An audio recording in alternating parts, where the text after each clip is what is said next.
Dunchbags, what's going on? It's Landon Remixes here, and welcome to my first review in quite a while. I'm going to be talking about the sophomore album from Xilent, We Are Dust. And do you want to introduce yourself, Eric? Yeah, my name is Eric, also known as Xilent, and pleasure to be here, Landon, thanks. Yeah, of course. This video feels like a long time coming, not only because, the first time Eric and I met in person was actually the first time I heard about this album being in the works. I remembered we had met up on when you were touring with Zomboy for the Rotten Roll EP, and you had mentioned that you were working on a follow-up to We Are Virtual called We Are Dust, and that was almost 2 years ago at this point. So that's like... September 2017. Yeah. Super crazy that this is all finally coming together, and also like Xilent on the YouTube channel has just really been a long time coming in general, because one of the first albums that I ever rapid fire reviewed in my little like mini review series was We Are Virtual, and then I also did a full review of Your System that you did on Never Say Die as well, and I think that's how we got started talking originally, is because I was doing that. That's pretty much it, yeah. But I've also noticed you've been very active in the Monstercat community and the EDM community in general, so I always knew your name. It's like, it was difficult not to know your name around the community. So. Okay. But yeah, so I'm honestly, it's just a really cool thing to finally see this album coming out and for everyone to be able to listen to it. It's just really cool to finally see your years of hard work, being off the map and we're putting together this album finally coming into something. With this, I guess a lot of artists when they go to put out their sophomore album, it usually isn't supposed to be like a, I guess, follow-up to the first one. You've got kind of like a different thing going on in that this is like a sequel, I guess, like in the way like a movie sequel is. So I read a little bit on your AMA on Reddit the other day that We Are Virtual is actually loosely based on the simulation theory, which I had never really thought about, but that actually makes sense. And I feel like this album both connects to that and is kind of the opposite of that. At least my interpretation of the album, I guess in large part, is that like it deals with similar concepts with the virtual and digital worlds, but it also deals with I guess the struggles of being flesh and being human in a world that's becoming increasingly digital, in a world that is just being taken over, I guess, by the virtual side. I'm glad you're providing like an alternative interpretation, because that's how I kind of wanted to design it, for there to be multiple interpretations. And we're definitely going to talk about, like, not specifically, but I can loosely give you the idea of how it kind of was supposed to be. Okay. The first album, We Are Virtual, was kind of just like introducing the whole aspect of the simulation theory, which was it's a theory that I think was like not discovered, but rather introduced to mainstream media by like in the 90s. There was a guy called Michael Talbot.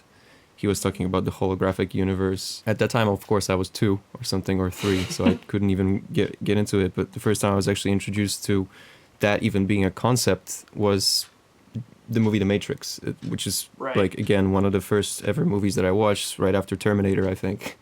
And funny enough that concept always stuck with me. And I remember just thinking, this whole deja vu out of the movie, is that like, what's the probability of that being true? And there's moments where like you find out about a lot of people talking about the simulation theory these days for some reason, and it turns out that Elon Musk is a huge proponent of that kind of theory. But initially, the modern kind of version of that theory was introduced by a guy called Nick Bostrom. He's I believe he's Swedish. He wrote like a huge paper on this.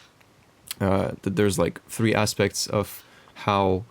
What's the actual probability of us being within a simulation? And of course, it varies from person to person what you think and what you might feel like about this probability. But the point is that even if we are inside a simulation, it's not going to change your life at all. Like, even if you do find out, you're still going to try to live your life to the fullest and be good to each other, and it's not going to, nothing's really going to change. You're still gonna feel exactly like everything's real anyway. So it kind of touched on that. And then We Are Dust was kind of goes into that, and the world that was created in the We Are Virtual kind of, I wanted to show kind of the darker side of what could happen if humans don't really follow the rules of being humans as we are right now. So even the cover art kind of shows what the world might look like if we're not too careful.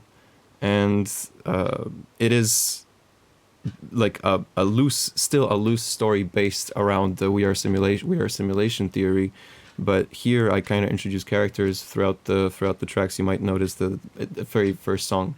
There's a guy talking about trying to remember the beginning of everything, and you hear his voice at the very end of the album, which all of a sudden he's asking about something more profound, more about something that kind of starts resembling asking God, how everything started. So we're starting to get a little bit religious, which I never really thought about doing, but I always wanted to blend a couple of ideologies together into one album, and this was like a perfect opportunity for this, I think. So with We Are Dust, what you see in the cover, it's literally the same virtual world but now destroyed, just like it was a perfect utopia and We Are Virtual.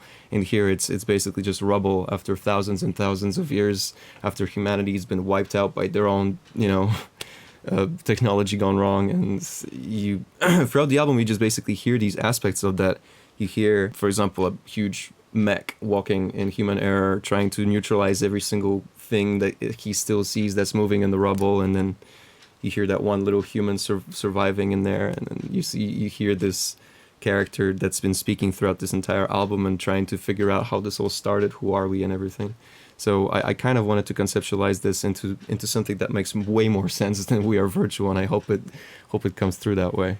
Yeah, I mean, when I listened through this album, especially, like, as good as I think We Are Virtual as an album was, and as good, I guess as forward-thinking it was, and I guess ahead of the game in its own field, I feel like this album has much more of a story that you can really connect to, and, like, I guess feel with the characters, and kind of, like, the emotion that I guess you're trying to push across comes a little better, even if obviously We're Virtual was just as seamless of an experience as this one is. This is more of, like, I guess a traditional concept album where you have a straight story going through the entire thing.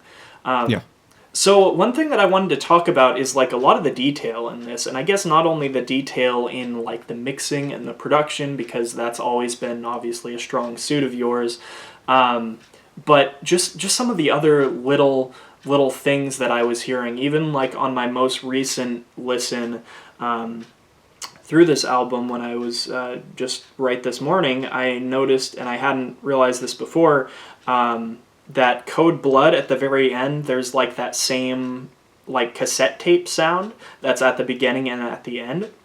And yeah, I had noticed that at the beginning from Dust, and at the end in Particles, that you had that at the beginning and the end, like, it's putting the cassette in and playing the story and taking it out. But I hadn't realized that halfway through you've got, like, the sound of the cassette being, like, flipped over, and it's just like, wow, like, I guess that just points to the fact that I don't know, at least in the bass music scene these days, I feel like people have gotten so used to, like, I guess the bare minimum. People don't make stuff that's this, like, detailed and story oriented and focused. Yeah, I want to agree, but I just kind of hate to generalize in terms of how detailed and how complex people can be when it comes to designing little details and stuff like this. I think there are a lot of detailed and very, like, aesthetic based artists who want to create a story as well. I think the problem with today's world is that everybody, at least the EDM world, is that a lot of people just ignore everything that's not hype or gimmicky.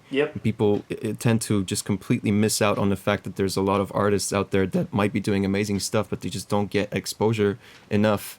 enough exposure for there to be noticed. So maybe we are just blind to that kind of stuff. Maybe this is outside of our spectrum. Maybe there are artists out there in the EDM world who are struggling and making amazing stuff that makes creating universes around their music that maybe, you know, we're just not seeing. So, but I have to agree with you that, yeah, in this current EDM like bass music spectrum, there's definitely like I'm struggling to find that, but yeah, they are out there for sure. That's pretty much what I'm trying to say. Like there are artists few and far between that are doing like similar kinds of things, but especially not with albums. I've seen it in EPs a lot recently. I know Vorso released a really cool EP last year called The Imperative. That's a nice like seamless experience that I feel like builds a world that is pretty cool. But for one, I guess albums in general in like dubstep are pretty few and far between, and then for you to take that and conceptualize it and make it just a nice, smooth, seamless experience is even more rare. That was kind of always the plan, because I never saw like an actual story-based storytelling aspect in the dubstep scene. I kind of always wanted to bring it in there. I remember when I started doing drum and bass back in the day, like 10 to 9 years ago, I always wanted to, I started with Neurofunk, so it was kind of very, you know, dark drum bass music that never really had any, like nobody was thinking about creating albums that would be like a seamless experience with a concept, you know, or a world, kind of like a lore build around it. And what I always wanted to bring to that is not make an album with an experience, but just kind of bring more color to Neurofunk, because I always wanted to, there's so much melody you could bring into bass music that was just not there, and I was always missing that, you know, so I always try to add more color and put it always like to the next level. I'm not sure if it's always worked, but I did my best always. And with this one, I'm guessing with the bass, with the dubstep scene as it is today, I'm starting to think that a lot of people are waking up to the fact, especially dubstep producers, that there is a lot of potential in dubstep itself, even though this is technically just like a party genre. But I have a feeling that it can have so much more story-based stuff around it, and you know, not just in cybernetic post-apocalyptic kind of stuff, but anyway, like in any other forms. I have a feeling that people are just not focused on that, because singles and EPs basically do better in the market, and just they don't even give themselves as producers the opportunity to build something other than just like a little quick EP, you know, that's just one song after another, meaning nothing, and bangers basically, which is, again, it's great for parties and great for exposure. And I kind of wanted to divert away from that. And I used to be I have to admit that this album was still conceptualized for, not for Monstercat, but for Never Say Die, which as a label has subconsciously definitely influenced me to make darker stuff, which was initially the reason why I decided this album to be way darker than We Are Virtual, way less like colorful and diverse, because I kind of wanted to divert it towards Never Say Die, and that was kind of always my plan, that they will release this as an album. And after Monstercat stepped into the picture, I had a completely different outlook on the whole thing. I all of a sudden I started thinking, wait, they do like every genre in the entire spectrum. Yeah. They're way more melodic than Never Say Die usually is. So I could kind of show off all the stuff that I had in my brain that I was kind of shelving for when I was with Never Say Die. Now I can show it off and bring it back into this album. However, I still wanted to keep the darkness into it, because I like not the song The Darkness, but the vibe, the dark vibe of the album into the album, because that was initially the concept, and I started with it, and I built half the album already like around it, so I didn't want to change it much. I still wanted to be extremely post-apocalyptic, and but yeah, the way it always was in my head is that I always wanted to make a whole trilogy of albums. I never wanted to, in Poland, it's for some reason it's a very famous saying, omne trinum perfectum, which is a Latin saying, but it's very popular here, at least in my family. So everything great comes in threes, and you should always try to make sure that you make three of everything. Like you know how the most stable table is a table with 3 legs, not 4 legs, because if one of them is shorter, you know, it's still going to be a little bit wobbly, but it's only 3 legs, it's always going to be super stable. So, you know, stuff like this. I was always kind of making sure I do everything in threes. I digress. Yeah, but I always wanted to connect these 3 albums together. So I didn't want it to be an anthology of just this happens in this little world, and this other album is a completely different idea, and it's definitely, this story is definitely going to continue. Great. You're saying you've got another album that you're working on to even follow up this one. That's working on is a strong phrase, but I definitely have almost a full concept for the you third have an album idea already. for it. Yeah. Okay. Yeah. Cool. This is an album that I'm really enjoying, and in terms of like, I don't think it might be a stretch to say this is my favorite album of the year, but I don't think it's a stretch to say that this is the first like dubstep album that I've been really excited about in like a long time. It's really nice to hear. I really hoped the response I got so far from it is just immense. I never got that kind of a response on anything that I've ever made, and that includes Boss Wave. Yeah. Everything that I've made in the past. This album has kind of brought hope in the fact that people like the kind of storytelling aspect in dubstep. So I'll definitely want to continue that. I'm glad you said that too. Yeah, I think even though a vast majority of EDM listeners, I feel like are just, party, like you were saying, there for the party music. There are people like myself, people like Naughty Step, people like the Wonky Angle who appreciate like electronic music, appreciate dance music, in like an album format, because like especially when you're a music producer, I feel like you want to take pride in your work, and you're not just pumping it out for the hype of pumping something out. You want to have like that deeper connection with your music, and as an artist, the way to do that, I feel like a lot of the time is creating a like concept album. I guess we can dig into some like actual things beyond like the concept here. And to add on top what you were just saying, it's like me as a listener, because I've been into electronic music ever since I can remember. Whenever I find a new artist, I always wanted to kind of feel like whenever I listen to his music, it's like I'm in this little world. It's not just a track with some drums and bass. I'm like transferred into this little universe that has like something that's built around it, and I always wanted to bring that to my listeners. So I can't imagine making an album without that. It's to me it wouldn't be an album. It just would be track after track. It would just be a playlist. Right. Yeah. And I feel like exactly what you're saying right now. I feel like a lot of those quote unquote albums in EDM are precisely that. They're just a playlist of a bunch of different stuff that an artist makes, and maybe they go in and make it so like the flow of like track after track like feels right, but it's never going to feel like a true album per se unless there's a connecting thread that goes throughout everything, I guess, which is really what you've done here. That's good to hear. I hope I inspire a bunch of producers out there, because I've definitely been inspired by a bunch of producers as well. It's not like I came up with this. The continuous albums have been a thing forever. Obviously, but, not necessarily in dubstep. That's why I kind of wanted to bring it in there with We Are Virtual already. But yeah. So one thing that I wanted to note about this album is that, I think you already mentioned how a lot of this album is a lot less diverse than the first one. And I don't think that's necessarily a bad thing, because it would have been really hard taking into account some of the genres that you had showcased on We Are Virtual. It would have been hard to create the same atmosphere with those same genres that you do on this one. With that. So that's not really a pick that I have. It's just, a fact that this album has more consistency in terms of its genre, has more like RIDDIM, dubstep, it's kind of centered around that, rather than We Are Virtual, which I guess it didn't really have like a singular genre, I guess, that was focused.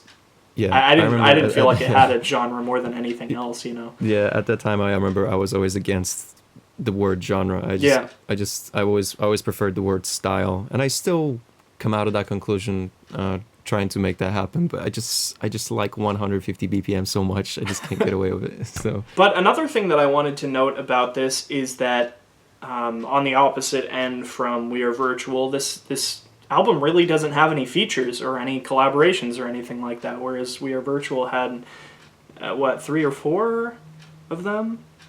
Yeah, there were multiple for sure. So that was also on purpose. I wanted to kind of feel like the listeners listening to something that was just made by one mind instead. I don't know if that's necessarily a good thing. It was kind of like an experiment. I purposely actually removed 2 tracks from the album, which were blended in perfectly together and story-wise as well.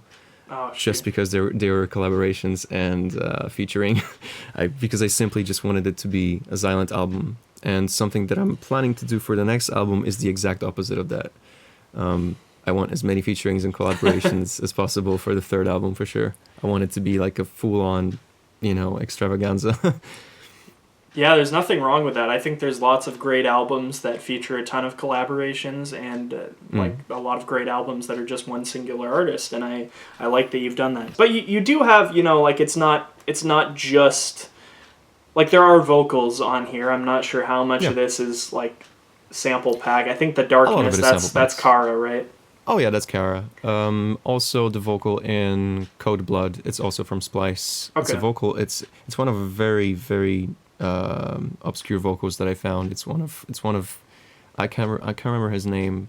The only thing I liked about it is that he sounds a lot like Rob Swire. That's why I really so that must have been Blue Shadows then too. Yes, heavily processed, but still. Literally, I when I showed my sister this album for the first time, because I was like, have you listened to the Xilent album? She was like, what, Xilent album? When did that happen? So I showed her this album, and I was like, she's a big Pendulum fan, so I showed her Blue Shadows, and I was like, the vocalist on this sounds like a lot like Rob Swire. She listened to it and was like, are you sure this isn't him? But that's funny. Yeah, so it's the same, that's the same vocal pack as Code Blood, you said?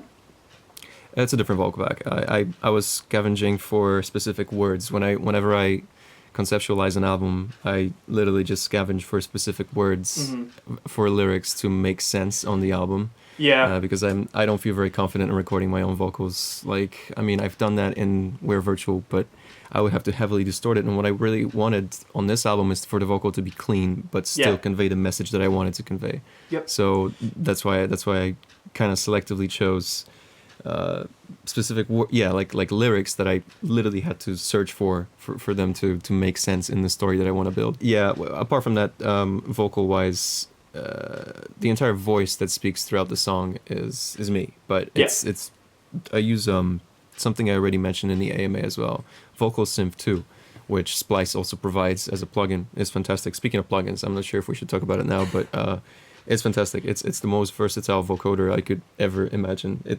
It's you have to get it. Like, you just have to. If you produce music, even if you don't do vocals, putting it on anything else, like, it's great.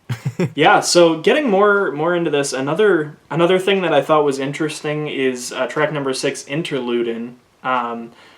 It sounds more like, so I thought it was interesting because the name seems to imply that it's an interlude, which it kind of does feel like it is, but it's also not really, I don't know, it's not the most like interlude type track on the album. In fact, I thought the most like interlude-y track is To Dust, when it comes right before, because it's just kind of a smooth, garage influenced type tune that transitions from Only Now into Particles.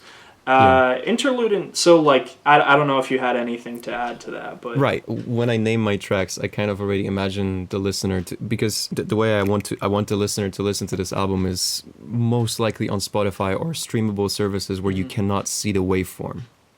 When you can see the waveform, you know that there's something happening in interlude somewhere in the middle.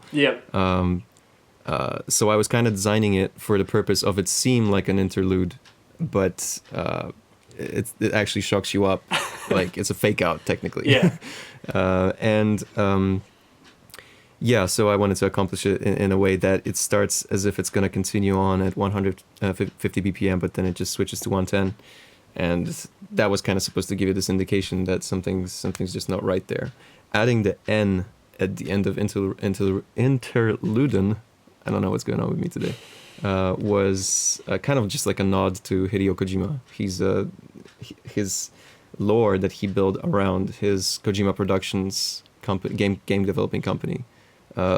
He has these characters, they're called Luden, and it was just like something I needed to include in this album. It just makes perfect sense. Okay. Plus, I'm really excited about his games. While you're on the subject of fake outs, and you know, in regard to that track, the very next track, Human Error, has a fake out that I actually really like. I guess toward the end of it, it kind of sounds like the track's just kind of had a hard finish, and then it's just like, and then goes back into the drop again, which I thought was really cool.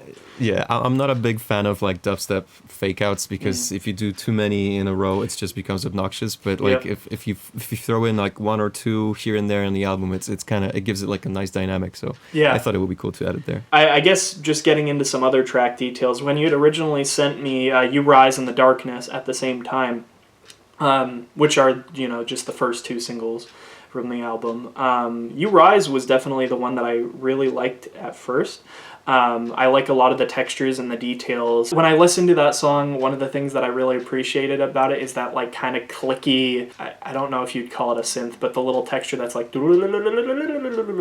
It's technically a synth. If you want to get technical, this is a high-speed arpeggiated serum patch, which is literally just a square wave, frequency shifted and frequency modulated in different ways with like a really short decay, and it's like basically octaves 1 2 3 1 2 3 1 2 3 1 2 3 1 2 3. It just goes really quick. So but it's super simple, especially when like frequency shifting adds so much to like this entire album has a lot of frequency shifting and bit crushing and that kind of effect. So another thing that I wanted to talk about just when we're just talking about the beginning singles here is the darkness. The first time I heard it, you know, obviously it's got the car sample pack vocals, and then like the melodic dubstep drop. And at first I wasn't really like super crazy about the song, but then when it gets into the switch up into the more like bro-steppy sound, I got started to get really into that, and actually that drop is like one of my favorite moments on the album. Sick. Now. That's really cool. It was just definitely a nod to what I always used to do back in the melodic dubstep days. 2012, 2013, I never could just leave a song being just melodic dubstep. There was this, I used to laugh at it with my manager. I used to call it the naughty part. So we would always just, you know, okay, so I'm going to do this, you know, 16 bars of melody and then 8 bars of build up and then just go to the naughty part and then, you know, take it to the breakdown. Like structure wise, I always liked to bring the naughty part, which is something I completely stopped doing for the past 3 years. But since this is supposed to be the follow up to the first album, which had a lot of that, I needed to bring that, you know, naughty part, despite the fact that this was a melodic dubstep track technically. Yeah. So I definitely wanted to continue that process. Another thing that I wanted to get into is when you originally sent the songs. I guess since I didn't have the entire like bigger picture of the album, the songs felt weird to me because they had these big, long, extended outros, and like that's very uncommon in dubstep. Like it's super common to have like a super long build up, yada yada, but to have like the drop end and then just have the vibe of the song just keep lingering.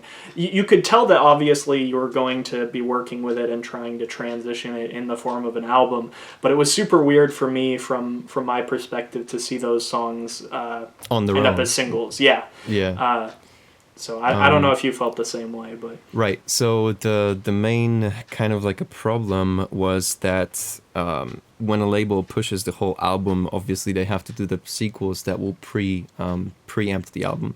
So for those two singles, the connections that are made at the beginning and at the end of each one of those singles of You Rise in the Darkness, they cannot be too misleading and too out of place when it comes to the beginning and end.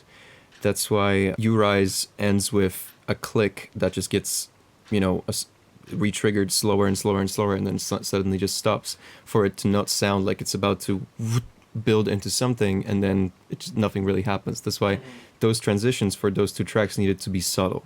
I couldn't really give like, you know, some sort of drum roll and then end the track, because obviously the next track would start immediately with the beat. But so I just knew that I couldn't do that because those two singles would be released on their own. So the label just advised me to make them listenable on their own without any weird stuff happening at the beginning and end that people might find out of place. However, with You Rise, you said about really like someone, I read one of the reviews because this album has had like like 3 or 4 actual like reviews written on it. I've never had that before in my life. I never read a review about my album before, until I released this 20 days ago.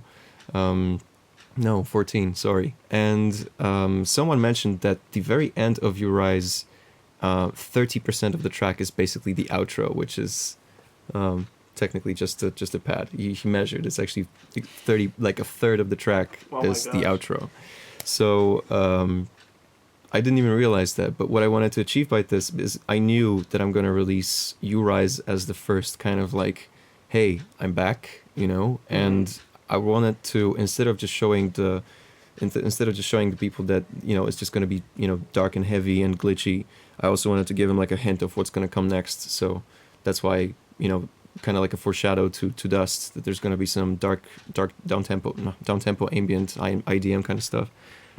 That's why I definitely just did not want the first single that would be preluding the album to sound just like a dubstep track. I definitely needed it to sound a little bit different than that. So I wanted to get into some favorites here. My personal favorite on the album's got to be Discarded, and I'm glad that ended up being the Monstercat upload. This was my favorite weeks before the album dropped. And I think I told you this story when Harvey was staying with me when he was touring last time in Seattle, like, and you sent him the copy of the album. We listened to that one, and then he just couldn't stop like beatboxing the drop of that song. Harvey's great. Love him. Yeah, he's awesome. But yeah, so that just same like just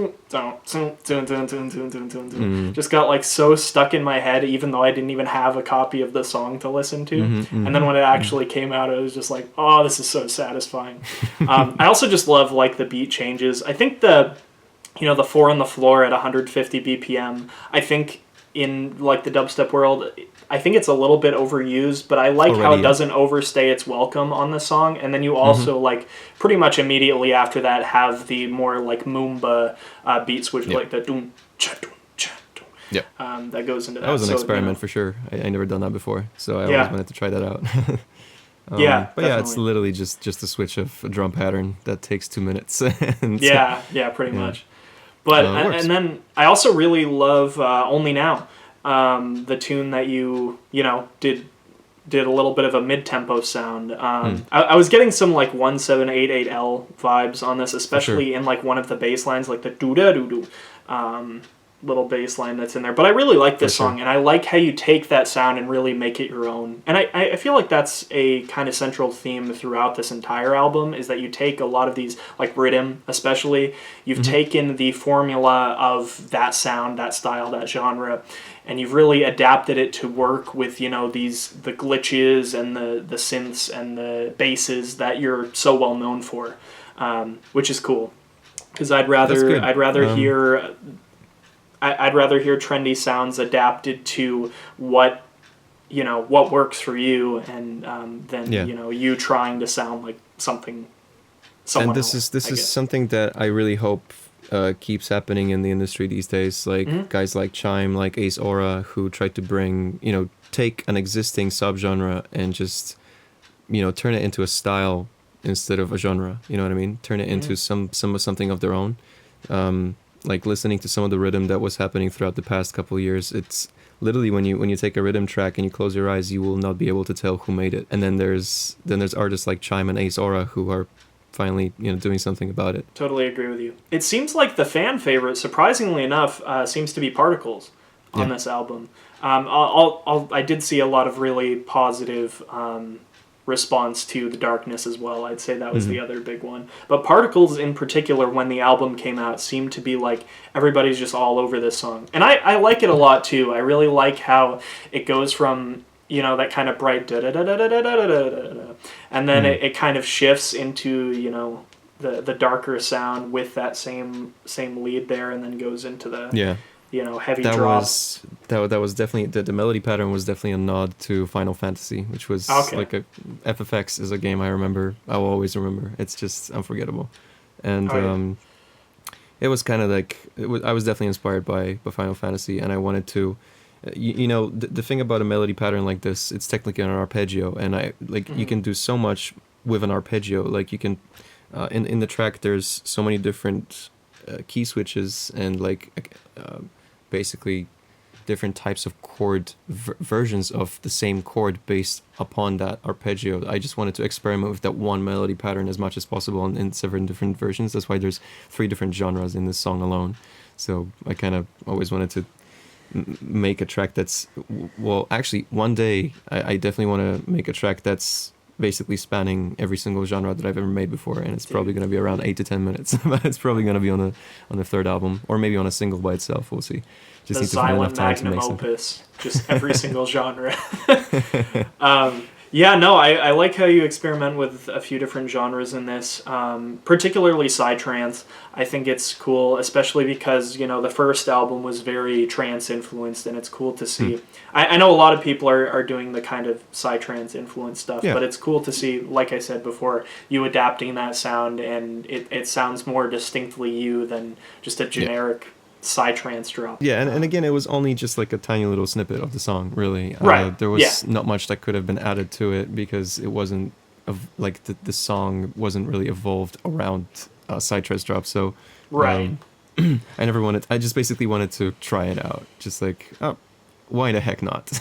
But yeah, I can't complain. I honestly can't complain. I've still got plenty of plans, especially for the third album, and yeah, I hope it goes well. Yeah, no, I genuinely really love this album. One of my favorite albums of the year. One of my favorite like dubstep albums really ever. Thank you, Landon.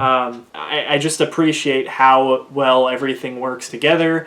How much of an album this is. It's just, it really is what it sets out to be. And I love that about it. So I'd say this is my favorite album on Monstercat, maybe second to Haywire's first one. That I would not. Twofold Part 1. Haywire. I don't feel like I could compete with Haywire at all. That's true. Yeah. Yeah, he's awesome. But right on par with that. Even though this album is more of a full experience than that, because I think that album was only 8 tracks. This one's a nice 11, even though 3 of those, I guess, are more intro, outro, intros and type skits. Yep. But yeah, no, it works, and this is a fantastic album. If you guys haven't checked this one out yet, especially if you're into dubstep, definitely check this one out. Hopefully, my hope is obviously the same as yours, that this will inspire other bass music producers to be able to take that extra step and not only go for having a distinct sound, but being able to push their art to the next level. Which, at least from what I've seen, it's already starting to do that. So, I just hope it has years lasting effect, and I think it will. Thank you, Landon. That means a lot, Yeah. and I hope you guys took something out of this. Just wanted to give you guys a bit of a trivia on how some of these tracks were made and how it kind of looks from my perspective. And I really appreciate the response on this album, guys. And catch you next time, and stay tuned. Subscribe to Landon.